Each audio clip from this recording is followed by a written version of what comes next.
Okay, guys, today's the last day of 2020, and so I'm going to rank all 188 movies I've seen in 2020. 188, 185 of them are, no, 184 of them or something like that. I watched during quarantine, and and a couple of them I watched before quarantine. When quarantine, or not quarantine, but mainly when the pandemic ends, I'll do a ranking of just the movies I watched during the pandemic, but still the pandemic is still raging on. So the worst movie I've seen in 2020 is My Spy. My Spy is just I just didn't like My Spy. My Spy was just so boring, so slow, and it just wasn't targeted for me. None of the jokes landed, none of the humor landed. So have to really say that it's a pretty big miss for me. Then is Ad Astra. I wanted to like this movie, and the visuals in this movie are stunning. But in Ad Astra, it's just slow, which is boring. It was just boring. That's just true. I'd rather so bad it's good movie like a Batman and Robin or a Catwoman. You know, something that's so bad it's good. But this isn't even that. It's just boring. And I think it's a well made film, but it's just boring. That is The Running Man. The Running Man seems to be a product of its time. The Running Man, looking back today, came out of the 80s. It's so cheesy. It's like the Hunger Games of the 80s, but barely have any. It doesn't even have a core of the development the Hunger Games has. So I didn't really like the film, and it was it was just cheesy. It was just, maybe it was great in the 80s, but I don't think the film held up. Then is Eurovision. I could barely even hear what they said. Half the time they're like these thick accents from, I don't even know, like New Zealand or something. They were not the greatest accents in this, but the songs were good, and great cast. But it was just, I don't know. I just couldn't get into Eurovision. It was just meh. I think is the best way I could describe Eurovision. So for me, Eurovision didn't really like that. Then it's Candace Against the Universe, the Phineas and Ferb movie. I watched Phineas and Ferb growing up, so I had to naturally watch the movie. And I mean, again, Phineas and Ferb is great as a TV show, but making it into a film, I just knew it doesn't fit a cinema. It's not cinematic or anything, but it's fine for what it is. I didn't expect like a Candace Against the Universe, Phineas and Ferb spin-off film to be any good, but it was fine. It was okay, and it was better than those films below it. And I mean, it delivered what you would expect from a film like that. So, and coming in 184th place is Buried. Buried is the film with Ryan Reynolds, where literally the whole movie is in a coffin, and it definitely suffers from not only just one character in the whole movie, but one location, one set, very dark. And it was like they're trying to make it very exciting, but for me, it just didn't work. For some people, it could be like a very tense and thrilling film with a crazy concept. But for me, the tension didn't really work, and it just felt very claustrophobic watching it. So, not the biggest fan of Buried, but anyways, that's that. Coming in 183rd place is Missing Link. Missing Link was a nice little animated film. It was animated in a quirky way. I kind of appreciated that. But it has a great voice cast. But honestly, I didn't think Missing Link to be anything out of the ordinary. I don't think it was special. I don't think it was crazy or anything. I just thought Missing Link is Missing Link, and I couldn't get myself to fully fully enjoy the film. But it was a nice little film that was not the highest in list, surely to the point where it just wasn't that interested. I don't think it has the greatest concept in the world to really intrigue me. Then in 182nd place is Beetlejuice. I know Beetlejuice is a very popular film, but for me, Beetlejuice to me felt it just was too quirky. Tim Burton is one of those directors that is truly quirky at its finest, and just that's why I think for me it's very hit or miss. Like you can tell by the list early on that it's kind of quirky, crazy banana stuff. Yeah, it's not really something that I'm that interested about. So I think Beetlejuice as a character is annoying, and they didn't really explain the rules of this universe. Like, oh, you're dead, but you can come back. They didn't really explain the universe that well of like all like the different the rules of this world, because it's like they have all these world building, but it didn't really fit in its own logic. So whatever. Beale just was just not a big fan of that. Coming in 181st place is the Gremlins film. Gremlins was weird because it didn't know what it was trying to be. At some points, it's trying to be like this horror film, and then at some points, they're trying to be like this emotional Christmas film with, the girl's backstory, and then it's trying to be like a comedy, and so it dabbles between different genres that it doesn't fully mix well together. That holds this film back quite a bit. Coming in 180th place is the original Star Trek from 1979. It was just a simple case of this was kicking off the franchise. They didn't really fully know what to do with it, and I think it suffered from that. I think Star Trek, the original motion picture, had great characters, and it had really good world building in the original Star Trek film, but the story was on a very low level considering Star Trek, big Star Trek, big sci-fi franchise. And it started off with Star Trek, the original film, that just felt pretty lackluster to me. But that's just me. I think there's stuff to enjoy, but it was just boring too. Coming in 179th place is Death to 2020. It is a mockumentary that came out a couple weeks ago, or not like a week ago.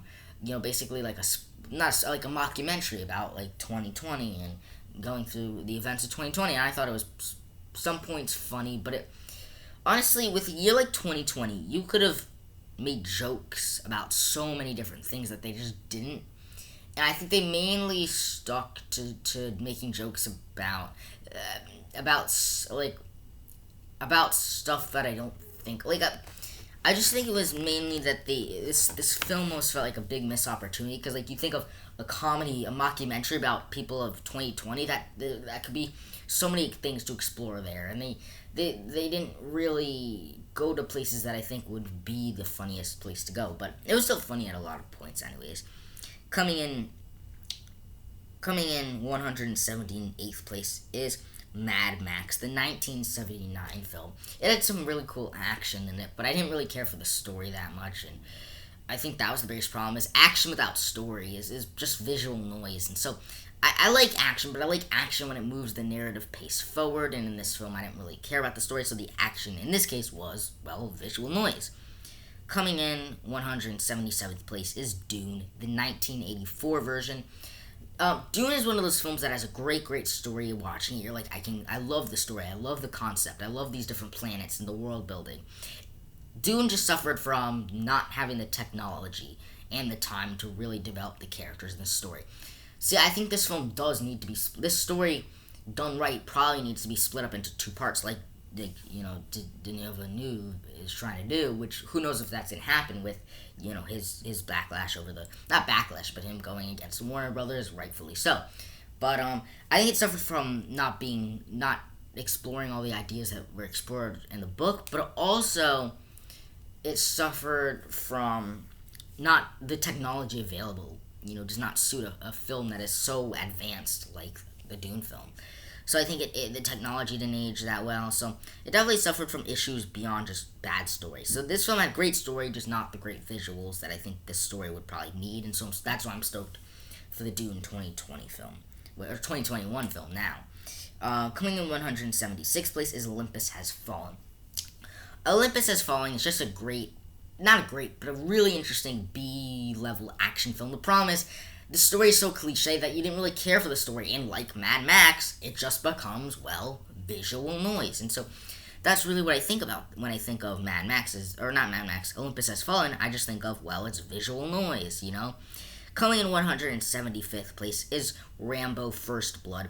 First Blood is such a popular film, Rambo popular film, but for me, similar to all these films, the story is interesting concept, like about like this Vietnam War vet, struggling with PTSD, but they didn't really explore that all too much, and they kind of made Rambo the villain, so it was kind of hard to really root for him. Like, yes, the cops were bad people, but then what point does Rambo cross a line? And so again, the action was, and so I just was, it just disappointed me, because you think of a Rambo film, you think of all the acclaim Rambo's got, and you don't think it would be not as bad, but on this level that it ended up being. So I just wasn't the biggest fan, to be honest. Coming in 174th place is Highlander. Highlander's greatest parts are when it's with Sean Connery. Sean Connery is very much the standout of this film. I think Highlander just doesn't age well. I think is the biggest problem for this film. It just doesn't age well. I don't think the effects age well. I don't think some of the performances age well. And I think the actor, the main character who played Connor McLeod, he just gave such an awkward performance. So it kind of held the film back for me. Coming in 173rd place is Commando. Commando is just a 80s action film with Arnold Schwarzenegger, and so there's nothing to hate about it, nothing to really love. It's kind of just an film. It was just an okay film. It delivered you the excitement and entertainment you wanted, but nothing more, nothing less than that. No big real themes, no big real messages, just big dumb action. So that's kind of what it is, and so I can't hate it, but at the same time I don't really love it. Coming in 172nd place is Quantum of Solace. Quantum of Solace doesn't really have a great story, and it moves too quick to its own detriment. Where there's some stuff I wish the film would explore, but instead they keep going. So as a result, it just doesn't feel exciting because this film is probably, I'd say, one of the shorter Bond films, and that it suffers for it because I think the story's not that bad. It's just about developing the story, and I think.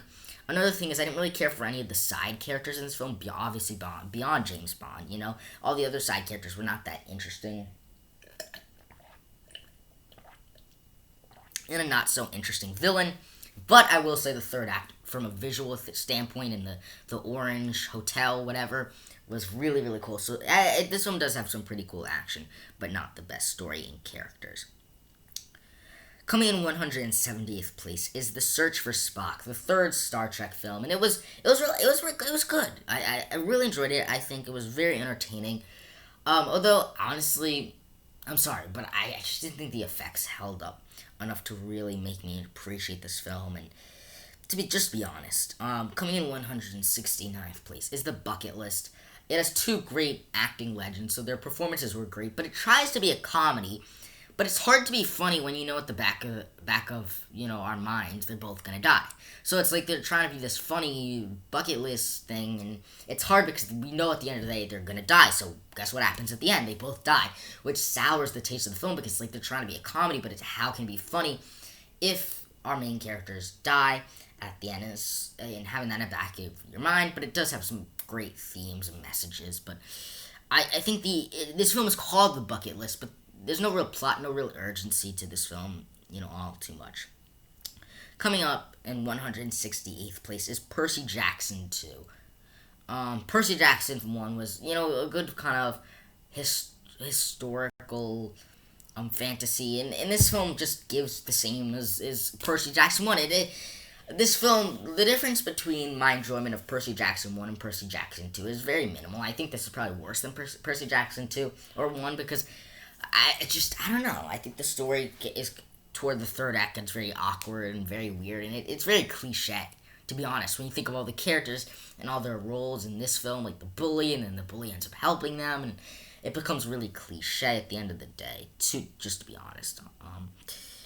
Coming in 167th place is Sonic the Hedgehog, one of the few films on this list I saw in theaters. Sonic the Hedgehog had honestly a really kind of creative story. Honestly, I thought Sonic the Hedgehog would be horrible, but it really was just a nice little film. The CGI in the film wasn't the greatest, but Jim Carrey has tons of fun in this film, so he always gives a good performance there. So, and Sonic himself was okay. So, I found more enjoyment than I thought, and more enjoyment than the other films on the list. Coming in 166th place is Glass. Glass I was very disappointed with because I really enjoyed Unbreakable, so I was so eager and so excited to jump into Glass. But it was just so boring and so slow paced, and they try to have all these high concepts and stuff, but they just juggle. This film is a juggling act between three different characters that they try to have put on three different journeys on top of all these characters and all these other characters, and Queen's Gambit girl. Shoot, what's her name? Queen and Anya Taylor-Joy, and she's in the film too. And I didn't watch Split, so maybe that's why. But anyways, Glass was just a big disappointment. All took place in one setting, and the final act was extremely weird with all of them dying. Like, what the heck? That came out of nowhere. So, very weird film. And it definitely disappointments and a huge step down from Unbreakable that we'll see later on the list. Coming in 165th place is Murder on the Orient Express. It just suffered from like another murder mystery where they all did it. I hate murder mysteries where everybody did it. That makes it so dumb. It's clever to figure out how you could tell that they all did it, sure. But I just don't like this idea of, oh my god, they all did it. It's just dumb because it takes away your enjoyment, because then you want to see, it's like, and who did it films. You don't want to figure out that they all did it. That's dumb as heck. I mean, they're trying to be smart with it, saying that they all did it, but a lot of murder mystery films say that they all contribute to the crime. What makes it higher than the other films is that it does have great performances and an all-star cast, and it was well directed and well acted throughout. Ugh. Talking for a long time. Coming in 164th place is Last Christmas. Last Christmas just had a horrible twist at the end. That made no sense. That really was just like, what the heck, man? I don't know, man. I just didn't like Last Christmas. I think it was, the jokes were, it was bottom of the barrel jokes, and I just think, like, what's the point of this film if there's gonna have the twist that the love interest never really existed, and they didn't really do much to establish the two characters' relationship, and they didn't even have great chemistry. Like, there's some chemistries in romantic film. Like, chemistry in romantic films are so key, and our two leads in this film just didn't have it. Coming in 163rd place is Birds of Prey. Birds of Prey is interesting. It's told in an interesting format. I really enjoy. What really made this film entertaining at some level was just this idea of how it was told, how it was kind of directed and out of order, or in story out of order. But I just think it was that this is a Birds of Prey film, but it was really just a Harley Quinn film. And this kind of MacGuffin of the diamond was and I just don't think there was that much uniqueness to it beyond the way the story was told. But the story itself kind of played by the books. And honestly, they didn't really do much to develop any of the other characters. Like Huntress, I don't know one damn thing about Huntress. I know what she did, but I don't know who she was. And they didn't do much. And it really was a Harley Quinn story, but yet they tried to cram in the Birds of Prey, which really knocked this film down a couple of notches. Coming in 162nd place is Happiest Season. Happiest Season, again, I said the Happiest Season was funny at times, very heartfelt, very, a good message. The biggest problem, I think, is that I think that our main character Abby ended up with the wrong girl. I think really, because it's not that I blame. It's just that they made what's her name in the character in this film? They made Harper just, I think, unlikable as a character. I think they needed to, I just think they needed to show more with Harper to really give her enough development to really root for her instead of just Abby, because there's so many moments where our main character gives Harper so many chances that it really, pun intended, Harper's down my enjoyment, Coming in 161st place is Beverly Hills Cop. I said that a reason, I think it was just that, maybe it's just I don't know, I don't know, I just didn't find the jokes lame. Maybe it's because I was like, I recorded it so it was PG-13, maybe that was why. I didn't fully enjoy it, but I don't know, it was fine little cop film. Okay, I'm going to speed through the next ones. Justice League Dark Apocalypse War, very good animated film, but it's an animated, I can't get that excited about an animated film. Mulan 2020, very different from the original film, and I enjoyed different from the original film, so Mulan 2020, I really enjoyed it. I do believe that that the characters were pretty bland. They didn't do much character development. The action was really good, very well directed, very good directing. Except the characters weren't, and it was very not colorful. It wasn't colorful. Considering this is China and all that stuff, it just wasn't a colorful film, and I don't think they did much to develop the characters. 158th film is How to Train Your Dragon 3. Great conclusion to the How to Train Your Dragon franchise. Yeah, very cool. Not much to hate on it, except it wasn't that exceptional. Coming in 157th place is Galaxy Quest. Spoof on Star Trek. Galaxy Quest to me had a great cast. Very, very funny.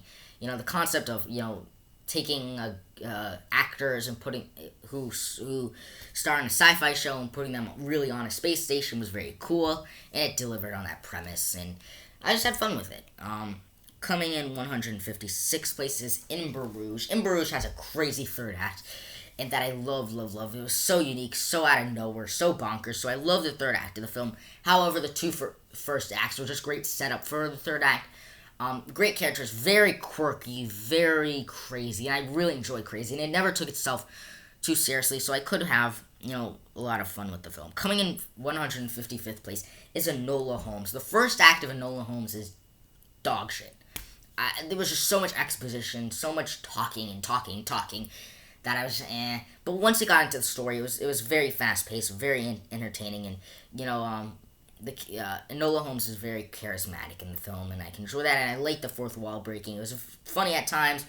I hate that what starts out as the main plotline ends up to just be thrown into nowhere. Like, you're like, oh, I'm gonna go on an adventure to find my mother. Yeah, she comes out of nowhere at the end of the film. So I didn't really appreciate that. But other than that, it was pretty solid film. Coming in 154th place is Girls Trip. Girls Trip at its best is not even the comedy. It's the relationship between our main characters, and I think our relationship between the posse, what's it called, the Flossie posse, I think was the strongest part. Just the great chemistry between them all, and it was very funny at times. Had a great message at the end, so I did enjoy that film, enough. And I'm not the biggest fan of comedies in general, so maybe that's why it's somewhat low on the list. Coming in 153rd place is Secretariat. Secretariat is a story about a horse that is, I think, based on real life, and it was very entertaining, very exciting. And I watched this back in March, so I barely remember this film back at December, almost a year ago. But it wasn't that memorable, but the story was very entertaining. I think and seeing a film about a horse, and it was just such a relaxing film because it was on such a small scale. But that's what I wanted. I don't need to see another film where it's about saving the world. I just need a story about just an inspirational story, and that's kind of what Secretariat was for me. Coming in 152nd place is Spy Game. Spy Game was, has a great cast, and it was very cool to see kind of their relationship grow and how their backstory together of our two main characters affects the current events going on, and the ending was cool, kind of tying it all together. Coming in 151st place is Bonnie and Clyde. Honestly, for me, Bonnie and Clyde, the strongest parts about Bonnie and Clyde were the relationship between Bonnie and Clyde. But I didn't love every other character besides Bonnie and Clyde. I didn't care for, because I decided to watch this film for Bonnie and Clyde, and the other characters were in the film. So, but that's just me. Coming in 150th place is Sherlock Holmes. Sherlock Holmes, the 2009 film. Was greatly acted by our main characters, very greatly directed by Guy Ritchie, but I to be honest, I could care a billion times less for the story itself, but it really made up for it from the great performance, great cast, and great directing, and it has some pretty cool action sequences thrown into the mix. Coming up in 149th place is Terminator Dark Fate. Terminator Dark Fate, I thought I would hate the film, but I really didn't. I think that killing John Connor was probably the worst part about the film, but I think it made up for it for the other good stuff in the film, and it had great action. I mean, beyond Terminator 2, I watched these Terminator films for the Terminator action, and with the 2019 visual effects, the action in the film was fantastic. It was great to see Sarah Connor back with our main Terminator, Arnold Schwarzenegger. So that was cool to see. And honestly, I kind of liked the other supporting characters, the new characters too. Just throw that out there. But it still suffered some continuity problems, even within the Terminator 2 Terminator. Anyways, and it was, some points weird and kind of sick of the Terminator franchise. Anyways, coming in 148th and 147th place is Expendables 1 and 2. I like Expendables 1 above Expendables 2, but not by much. They were great throwback 80s films, and it gave you everything you'd want from a film with these 80 action heroes, and it was very campy and cheesy at points, but I just loved it for the 80s action. It didn't ask for much other than just your sheer entertainment, and that's what it gave me. Coming up in 146th place is Ace Ventura. Ace Ventura is a very funny. Jim Carrey is the best at pulling off annoying comedy. Like, some people try to pull off like characters that are very annoying and it falls flat. But Jim Carrey's able to play annoying characters but still come off funny, so that's no less what happens in Ace Ventura. And it has such a funny, quirky, awkward situations that make me fall in love with Ace Ventura. And while the story's not fantastic, I don't care about the story. I care about the comedy in a film that's a comedy. And so I kind of like Ace Ventura and its comedy. Coming in 145th place is The Godfather Part 3. Sofia Coppola really holds this film back because you have A-list actors like Al Pacino starring in this film. But you have the daughter of the director, who goes on to be a director herself, that we'll get to later in the list. But she's not an actress. And I think scenes with Al Pacino, with her character, really holds it back. And the story itself is not terrible, but it's not on par with the other two Godfather film stories. Coming in 144th place is The Devil All the Time. Tom Holland really gives a performance and proves he's not just Spider-Man. He's a great, great actor in the film. And it really has a great, great cast. I think it was very strange, and I think that's the best way to describe this film is strange. And sometimes the strange works, and sometimes it doesn't. So it's a very hit or miss film for me, but overall I think it was a pretty solid film. Coming in 143rd place is Dirty Harry. Dirty Harry is a great cop film with starring Clint Eastwood, and he's very serious in this film, but I enjoyed it. I think it was pretty solid investigation film overall. Coming in 142nd place is Kong Skull Island. Kong Skull Island is greatly directed. I was surprised that the director hadn't directed anything else but this film, but it was directed fantastic and has some really great visuals, great cast. I think what holds this film back a little bit is there's not much. Once you get on the island, there's not much story to it, and everything you see there you could have predicted. You could have predicted everything played by the books once they made it on the island. They're gonna start Samuel Jackson's and his group is gonna kill the King Kong, but then they end up helping them, and it played by the books in that fashion. But I still enjoyed it. Still a fun ride. Coming in 141st place is The Battle of the Five Armies, the final Hobbit film. And what this suffered from was just as a film, as an individual film, it had no story. It was all payoff. And a film with all payoff can work. It just can't work, actually. It works as the Hobbit films work as an overall story. But The Battle of the Five Armies proves that the Hobbit film should only be cut into two parts instead of three, because this film is all payoff, all big action, and the action itself was fantastic. Like, the battle in this film was great. It's just that's all it was, Anyways, coming in 140th place is Lost in Translation. I'm not the biggest fan of romance film. I'm a fan of... Oh, sorry.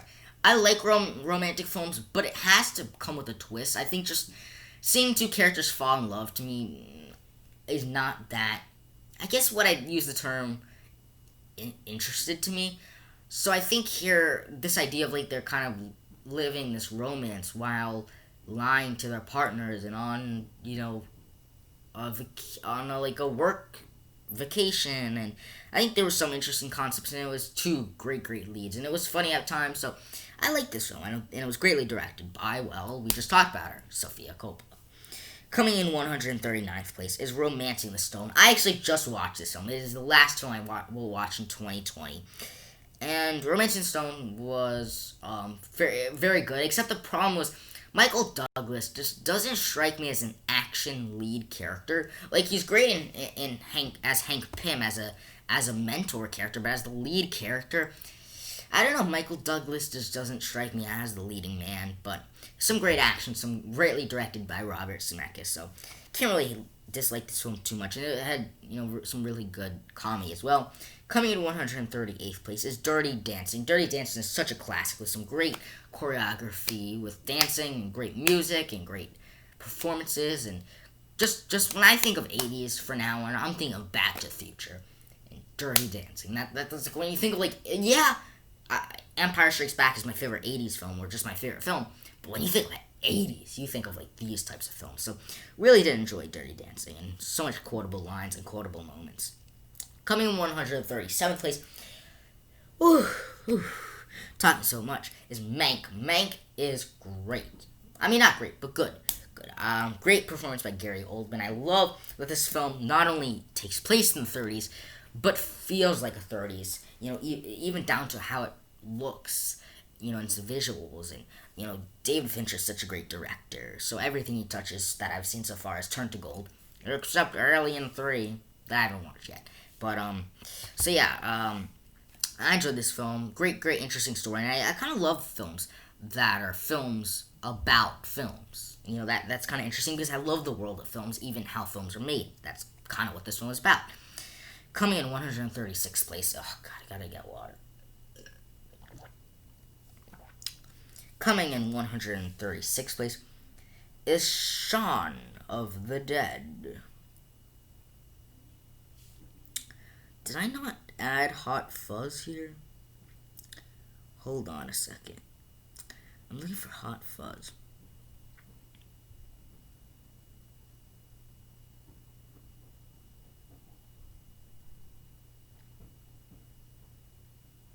Hold on, there's another one I gotta add. Damn it.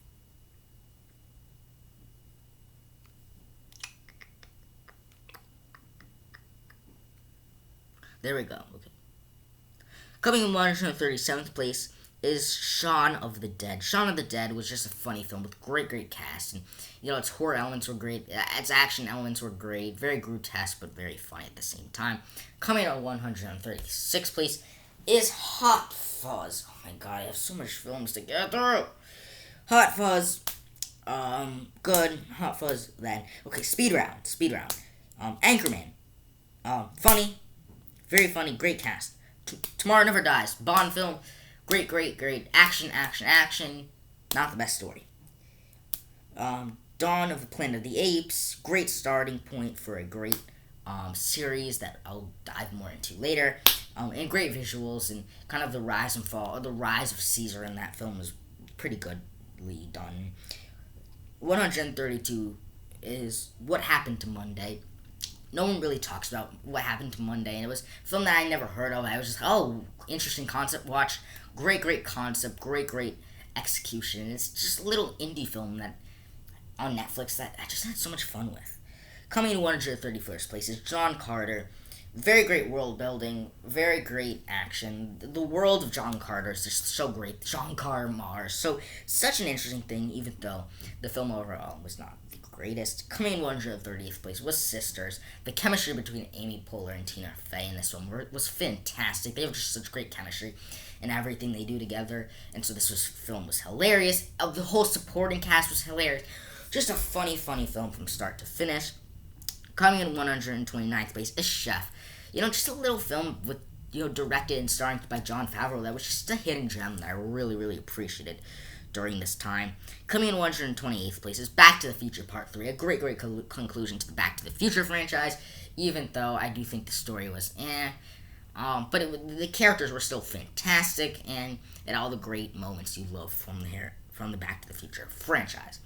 Coming in 127th place is Maverick. Maverick was really great. It was cool to see kind of an old western mixed with poker, mixed with comedy. So many different stuff I love. Comedy, poker, films. So, really, fireworks in the back.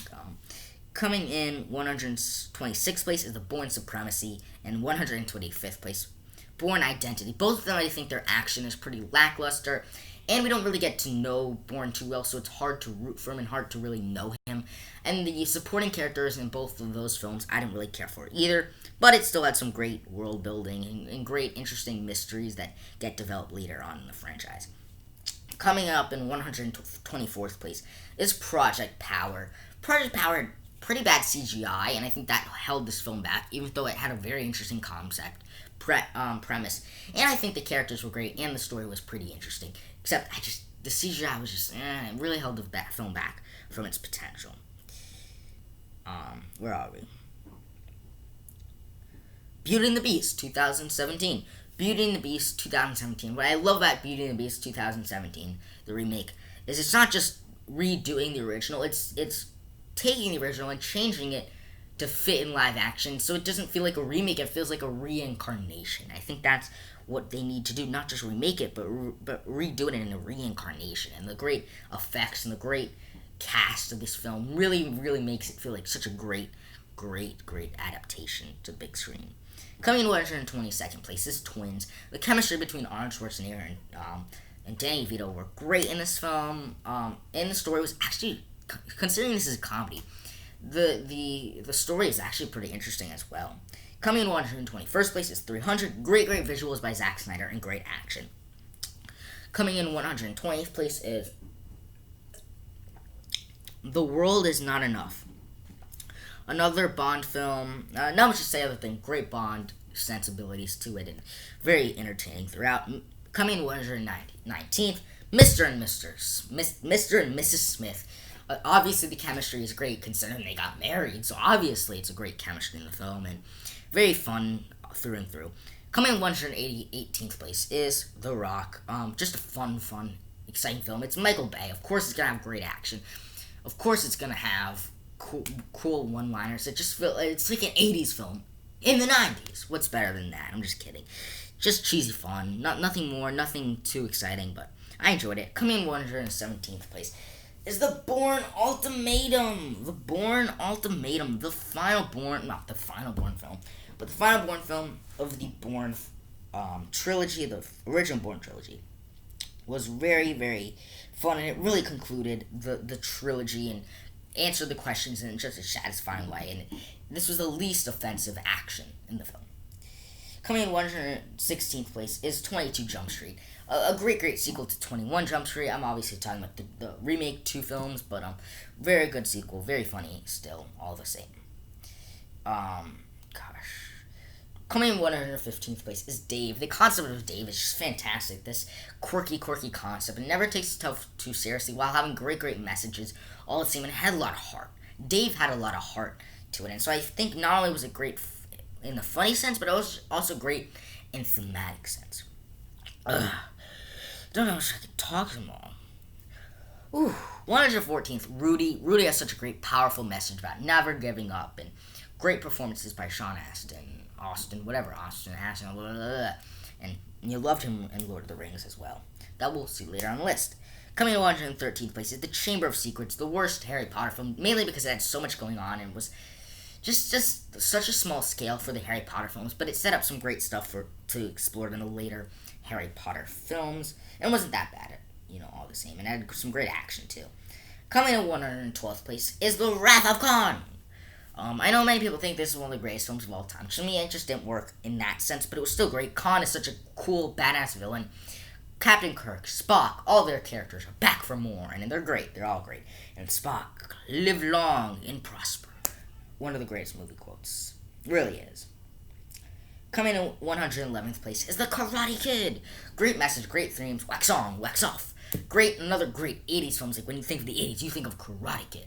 So great, and some great karate action, and so I just had fun with the film.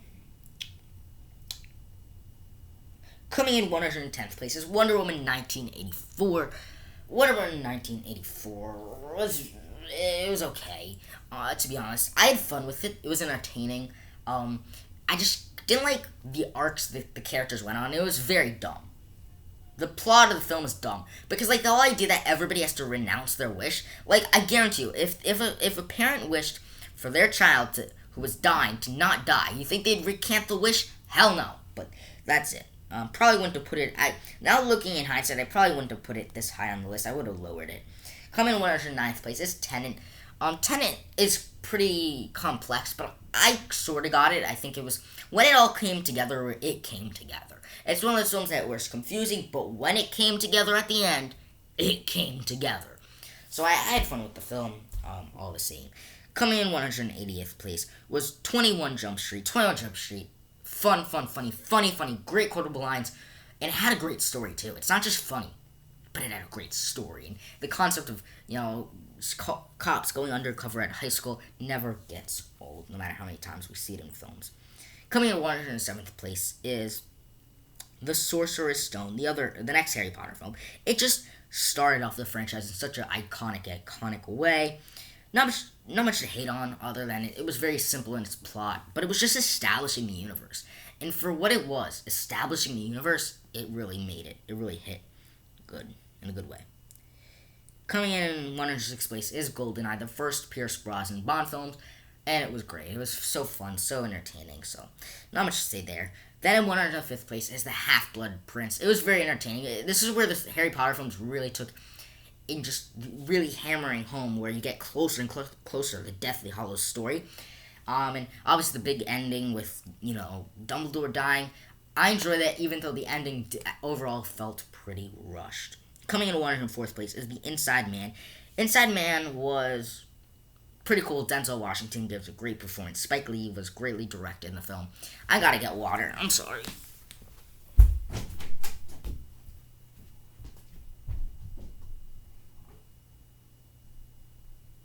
Crap.